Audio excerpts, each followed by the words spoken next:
നമസ്കാരം. ജൂലൈ 31 വെള്ളിയാഴ്ച തെക്കൻ കാശ്മീരിലെ കുൽഗാം ജില്ലയിലെ കേളാം പ്രദേശത്ത് ഒരു ഇഷ്ടിക ചൂളയ്ക്ക് നേരെ ഇസ്ലാമിക ഭീകരവാദികളുടെ ഒരു ആക്രമണമുണ്ടായി. ഛത്തീസ്ഗഡിൽ നിന്നുള്ള ദീപക് രാത്രെ എന്ന 24-കാരനും ഭൂപേന്ദ്ര നൈന എന്നൊരു വ്യക്തിയും കൊല്ലപ്പെട്ടു. രണ്ടുപേരും ഛത്തീസ്ഗഡുകാരാണ്. ഇവരെ കൊലപ്പെടുത്തിയ ഇസ്ലാമിക ഭീകരവാദികൾ അവരോട് ആകെ ചോദിച്ചത് 2 ചോദ്യമാണത്രേ. എവിടെ നിന്നാണ്, അതായത് കശ്മീരിൽ നിന്നുള്ളവരാണോ അതല്ല കശ്മീരിന് പുറത്തു നിന്നുള്ളവരാണെന്ന് അവരെ കണ്ടാൽ തന്നെ അറിയാം എന്ന് നമുക്ക് വിചാരിക്കാം. എവിടെ നിന്നുള്ളവരാണ്, മതം എന്താണ്? ഹിന്ദു എന്ന് പറഞ്ഞതും നിറയൊഴിച്ചു എന്നാണ് ദൃക്സാക്ഷികൾ പറയുന്നത്, ഈ ദീപക് രാത്രയുടെ കുടുംബവും ആരോപിക്കുന്നത്. പെഹൽഗാമിനോട് സമാനമായിട്ടുള്ള ഒരു ഭീകരാക്രമണമാണ് കശ്മീരിൽ നടന്നത്.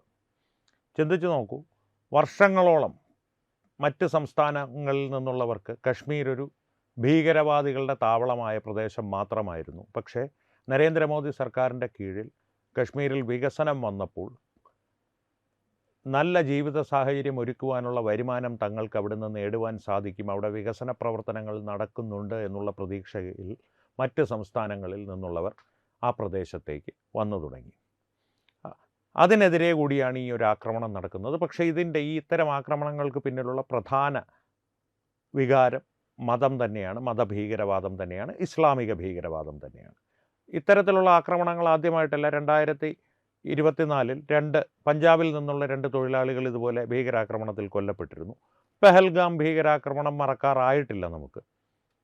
ഇപ്പോൾ ഈ അടുത്തിടയിൽ അവരൊരു ഭീകരാക്രമണം, കാരണം വലിയ രീതിയിലുള്ള ഭീകരാക്രമണങ്ങൾ ഇപ്പോൾ കശ്മീരിൽ നടത്തുവാൻ ഭീകരവാദികൾക്ക് സാധിക്കുന്നില്ല. അതുകൊണ്ട് തന്നെ അവർ ഈ വികസന പ്രവർത്തനങ്ങളെ തടസ്സപ്പെടുത്തുവാനും ഒരു ഭയം വിതയ്ക്കുവാനുമായി സാധാരണക്കാരായ തൊഴിലാളികളെ ലക്ഷ്യം വെച്ചുള്ള ആക്രമണങ്ങളാണ് നടത്തുന്നത്.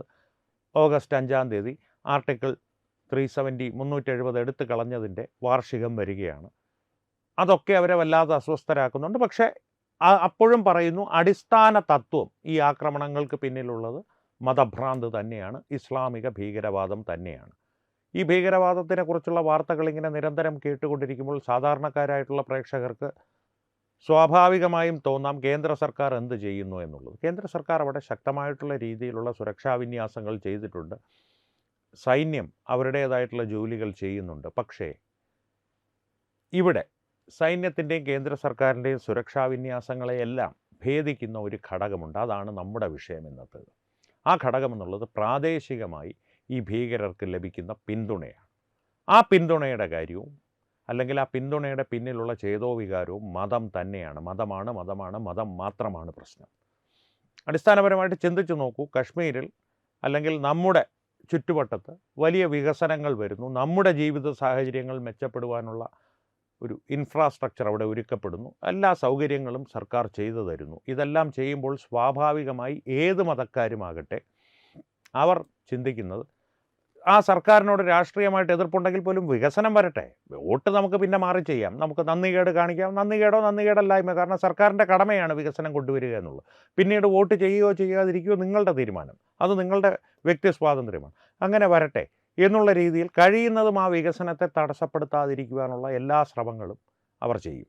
പ്രദേശത്തെ ജനങ്ങൾ, രാഷ്ട്രീയ കക്ഷികളുടെ കാര്യം വ്യത്യസ്തമാണ്, പ്രത്യേകിച്ച് കമ്മ്യൂണിസ്റ്റ് പാർട്ടിക്കാരുടെ. അവരെന്താണെങ്കിലും അവർ ഭരണത്തിൽ അല്ലെങ്കിൽ ആ വികസനത്തെ തടസ്സപ്പെടുത്തുവാനുള്ള എല്ലാ മാർഗങ്ങളും അവർ സ്വീകരിക്കും. ഏതാണ്ട് അതേ മനോഭാവം തന്നെയാണ് ഇസ്ലാമിസ്റ്റുകൾക്കും. ഇസ്ലാമിസ്റ്റുകളെ, ഈ ഭീകരവാദികളെ ഒരു രാഷ്ട്രീയ കക്ഷിയായിട്ട് നമുക്ക് തൽക്കാലത്തേക്കൊന്ന് കാണാം. നിരോധിക്കപ്പെട്ട ഒരു രാഷ്ട്രീയ കക്ഷി ഉണ്ടല്ലോ, കുറേ എണ്ണം. സെമി പോപ്പുലർ ഫ്രണ്ട് ഓഫ് ഇന്ത്യ തുടങ്ങിയ നിരവധി ഭീകരവാദ സംഘടനകളുണ്ടല്ലോ. ഒരു സ്വന്തമായിട്ട് അരയിലിരുന്ന ബോംബ് പൊട്ടി കാലുപോയൊരു ഉസ്താദുണ്ടല്ലോ, പേര് ഓർമ്മ വരുന്നില്ല, അബ്ദുൾ നാസർ. അങ്ങേരുടെ ഒരു ISS ഉണ്ടായിരുന്നു. ഇതെല്ലാം നിരോധിക്കപ്പെട്ട സംഘടനകളാണ്. അതുകൊണ്ട് തൽക്കാലത്തേക്ക് ഭീകരവാദികളെ ഒരു രാഷ്ട്രീയ കക്ഷിയായിട്ട് കാണാം. ആ രാഷ്ട്രീയ കക്ഷികളുടെ ഒരു പ്രത്യേകത എന്താണെന്ന് അറിയുമോ? കമ്മ്യൂണിസ്റ്റ് പാർട്ടികളിൽ അവരെ വിശ്വസിക്കുന്നവർ ഉണ്ടാകാം, വിശ്വസിക്കാത്തവരുണ്ടാകാം, അവരെ എതിർക്കുന്നവരുണ്ടാകാം. പക്ഷേ ഇസ്ലാമിക ഭീകരവാദികളുടെ രാഷ്ട്രീയ കക്ഷികളായി അവരെ ഈ ഭീകരവാദ സംഘടനകളെ നാം കണ്ടാൽ അതിലെ അംഗസംഖ്യ വളരെ വലുതാണ്. അതിൻ്റെ പ്രധാന കാരണം നിശബ്ദരായി അവരെ പിന്തുണയ്ക്കുന്ന ഒരു വലിയ വിഭാഗം ഇസ്ലാമിക സമൂഹത്തിനുള്ളിലുണ്ട്. ഒരു കണക്ക് പ്രകാരം തന്നെ പറഞ്ഞു കഴിഞ്ഞാൽ ലോകത്തുള്ള എല്ലാ മുസ്ലിങ്ങളിലും ഏതാണ്ട് ഒരു 25% പേരോളം മാത്രമേ ഭീകരവാദത്തിനായി നേരിട്ടിറങ്ങുന്നുള്ളൂ. അത് തന്നെ ഏതാണ്ട് ദശലക്ഷക്കണക്കിന് വരും അതിൻ്റെ എണ്ണം, ഇവരുടെ ഈ പെറ്റുപെരുകുന്ന എണ്ണം കാരണം. ഒരു 75% ഭീകരവാദികളല്ല, നേരിട്ടുള്ള ഭീകരവാദ പ്രവർത്തനത്തിന് ഇറങ്ങുന്നില്ല. പക്ഷേ ഈ 25%ൻ്റെ ഒരു ബലമെന്ന് പറയുന്നത് ഈ 75%-ൽ ഏതാണ്ടൊരു 90% മനസ്സുകൊണ്ടെങ്കിലും ഇവരെ പിന്തുണയ്ക്കുന്ന മനോഭാവം വെച്ച് പുലർത്തുന്നവരാണ്, അല്ലെങ്കിൽ അത്തരത്തിലുള്ള ആശയങ്ങൾ വെച്ച് പുലർത്തുന്നതാണ്. വെറുതെ പറയുന്നതല്ല. പ്രാദേശികമായിട്ട് ഇപ്പോൾ ലഷ്കർ എ തയ്യബ പോലുള്ള ഭീകരവാദികൾക്ക് സുരക്ഷിതമായ താവളങ്ങൾ ഒരുങ്ങണമെങ്കിൽ പ്രദേശവാസികളുടെ പിന്തുണയില്ലാതെ അവിടെ അത് സാധ്യമല്ല. വനങ്ങളിൽ ഒളിച്ചു താമസിക്കുകയാണെങ്കിൽ പോലും അവിടുത്തെ ആട്ടിടയന്മാരും മറ്റുള്ളവരും അവർക്ക് വേണ്ട ഭക്ഷണ സാമഗ്രികളൊക്കെ കൊണ്ടുചെന്ന് എത്തിക്കുക, അല്ലെങ്കിൽ അവർക്ക് വേണ്ട വിവരങ്ങൾ എത്തിക്കുക, റെക്കിയൊക്കെ ചെയ്യണമല്ലോ. റെക്കി എന്ന് പറയുന്നത് ആ പ്രദേശത്തെ നിരീക്ഷിക്കണം, അത്തരത്തിലുള്ള കാര്യങ്ങൾ ചെയ്യണം. അല്ലെങ്കിൽ ഈ വ്യാജ തിരിച്ചറിയൽ രേഖകളുമായിട്ട് വരുന്നവരെ സ്വന്തം ബന്ധുക്കളാണ് എന്നുള്ള വ്യാജേന സ്വന്തം കുടുംബത്തിൽ പാർപ്പിക്കണം.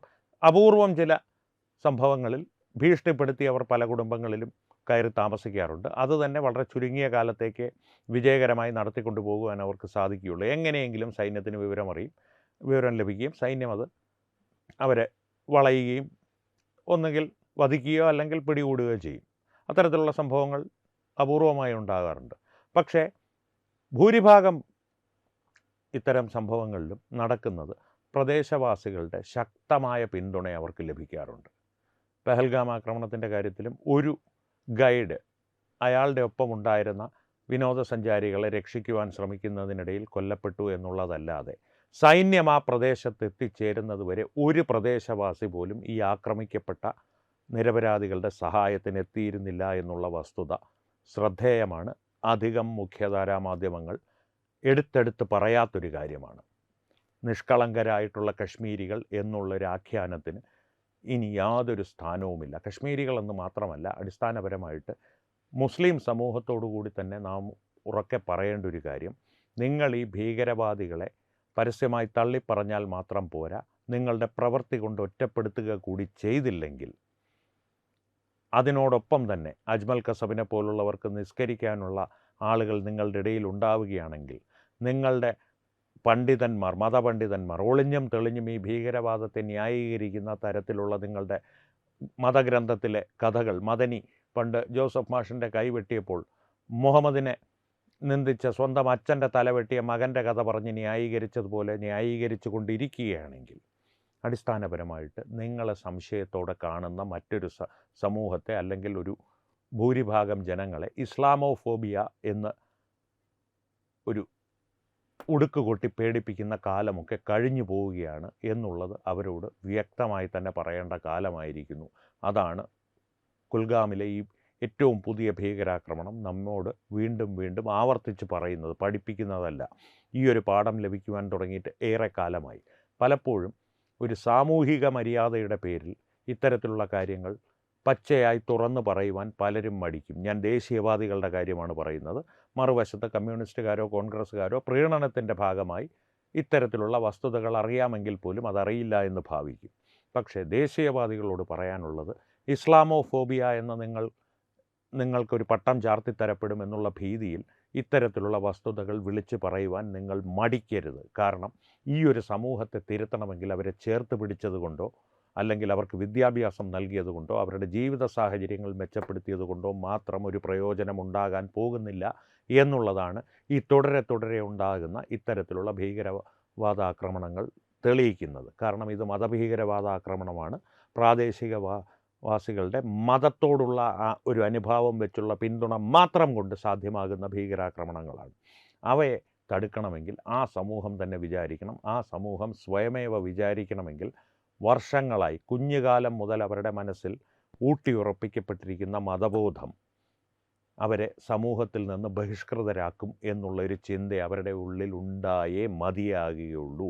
സാമൂഹികമായൊരു ജീവനത്തിന് ഇത്തരത്തിലുള്ള മതബോധം, ഭീകരവാദത്തെ പിന്തുണയ്ക്കുന്നതാണ് തങ്ങൾ മതത്തോട് ചെയ്യുന്ന ഏറ്റവും വലിയ കർമ്മം അല്ലെങ്കിൽ അനുഷ്ഠാനം, തങ്ങളുടെ മതത്തിലെ ഏറ്റവും വലിയ അനുഷ്ഠാനം, തങ്ങളുടെ ദൈവത്തിന് വേണ്ടിയിട്ട് തങ്ങൾ ചെയ്യുന്ന സേവനം എന്നുള്ള അവരുടെ ബോധ്യം സാമൂഹികമായിട്ടുള്ളൊരു അവരുടെ ജീവിതത്തിന് വിഘാതമായി മാറും എന്നുള്ളത് അവർക്ക് ബോധ്യപ്പെടുത്തിയാൽ മാത്രമേ അവർ ആത്യന്തികമായും നിരന്തരമായും ഇത്തരത്തിലുള്ള ഭീകരവാദികളെ പിന്തുണയ്ക്കുന്നത് നിർത്തുകയുള്ളൂ. കാരണം ഒരു സാമൂഹികമായിട്ടുള്ള ബഹിഷ്കരണം സത്യസന്ധമായി ഉണ്ടായിക്കഴിഞ്ഞാൽ കുറേ കാലത്തേക്ക് ഇരവാദമെല്ലാം മുഴക്കി അവർ കരയുമായിരിക്കും. പക്ഷേ അത് തുടർന്ന് തന്നെ പോയാൽ, ദൃഢമായി തന്നെ തുടർന്ന് പോയാൽ സാമൂഹികമായും സാമ്പത്തികമായിട്ടുമുള്ള ഇത്തരത്തിലുള്ള ബഹിഷ്കരണം ഉണ്ടാകുമെന്നുള്ളൊരു ഭയം അവരിലുണ്ടായാലേ ഈ ഒരു കാര്യത്തിൻ്റെ ഒരു ശാശ്വത പരിഹാരമാവുകയുള്ളൂ.